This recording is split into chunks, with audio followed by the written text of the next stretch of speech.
I don't quite remember how it started, but it took place in a huge coliseum.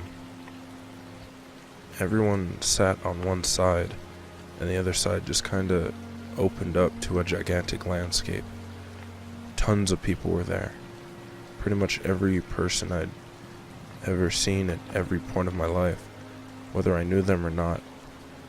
I don't know where my family was, but I was sitting with David, Julia, Leah, and this girl Gigi, and someone else that I couldn't remember. As we sat there were tons of people at the bottom, preparing for some sort of event. Everyone wore some sort of sporting attire.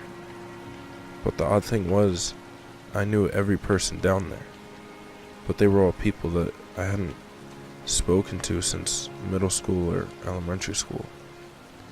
I asked David where we were and why we were there. He told me, "Brent, don't you remember? It's the trials." I didn't know what he was talking about, but I gathered that all the people involved had to run through a vast open landscape to the other end. There was a blimp overhead, displaying the names of all the competitors and an announcer introducing everyone. I saw everyone's names displayed, and immediately saw Jill. Then below that, Aspen. Still trying to gather my thoughts, a countdown began as all the competitors were lined up. This big buzzer sounded and everyone began to run. As they ran, small drones flew miles above to provide the crowd with visuals of everyone. People were leaping over fallen trees, climbing rocks, jumping chasms, and swimming through small creeks. The announcers gave us a play-by-play of everyone, and everyone in the crowd was cheering, but I couldn't figure out why. It wasn't out of celebration, but in a scary, bloodlust sort of way. And I soon found out why. As I looked up at the display screen on the blimp, I began to see each person unsheath a weapon. Most had knives, some had bows, others had spears. Everything became quite animalistic, and this race slowly became something straight out of the Hunger Games. Confused, I asked David what was happening.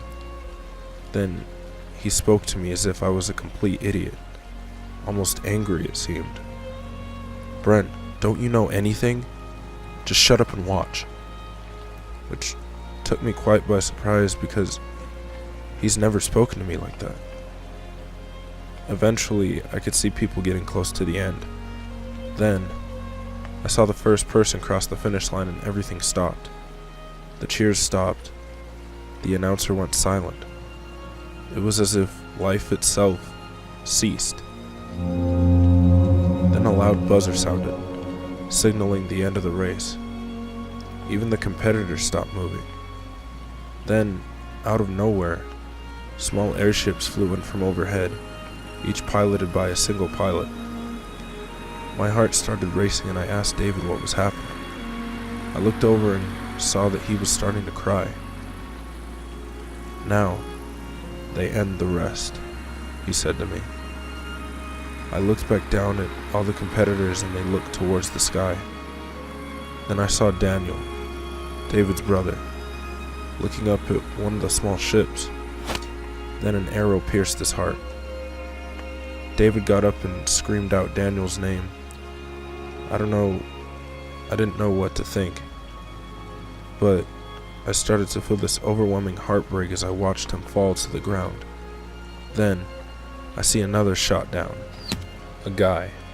Then another, this time a girl I went to middle school with. Slowly, one by one, everyone was being shot down, and I had known all of these people. I turned to David, both of us in tears, and spoke to him. "David, why is this all happening?" Everyone in the stadium was crying out in heartbreak as they watched everyone being killed. He then grabbed me by my upper arms and looked me directly in the eyes and said, "Because this is how it must be. This is how it has to happen. He then dropped to his knees crying. I then turned back to the field, competitors still being shot down.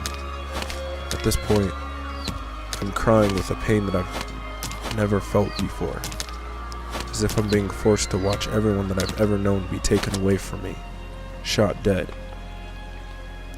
I look down at Daniel's now dead body, then the body of this girl, Amber. Then I see Jill. Then I see my coworkers, all dead with an arrow piercing their chests.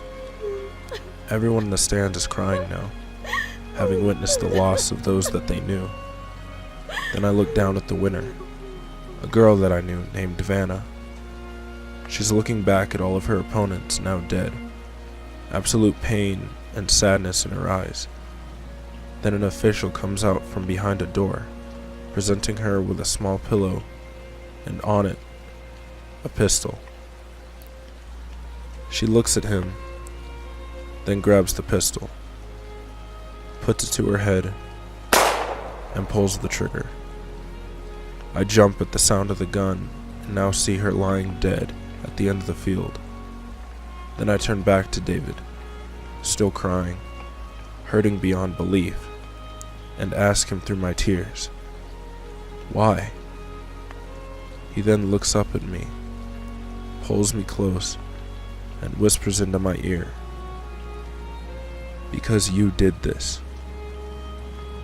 I pull away from him in shock and watch everyone in the crowd crying. Then I wake up, tears in my eyes, running down my face, because I wasn't dreaming. I was never even asleep.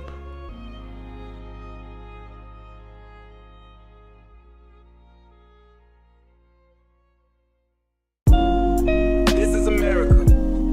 Don't catch you slipping now. Don't catch you slipping now. Look what I'm whipping now. This is America. Don't catch you slipping now. Don't catch you slipping now. Look what I'm whipping now. This is America. Don't catch you slipping now. Look how I'm living now. Police be tripping now. Yeah, this is America. Guns in my area. I got the strap. I gotta carry.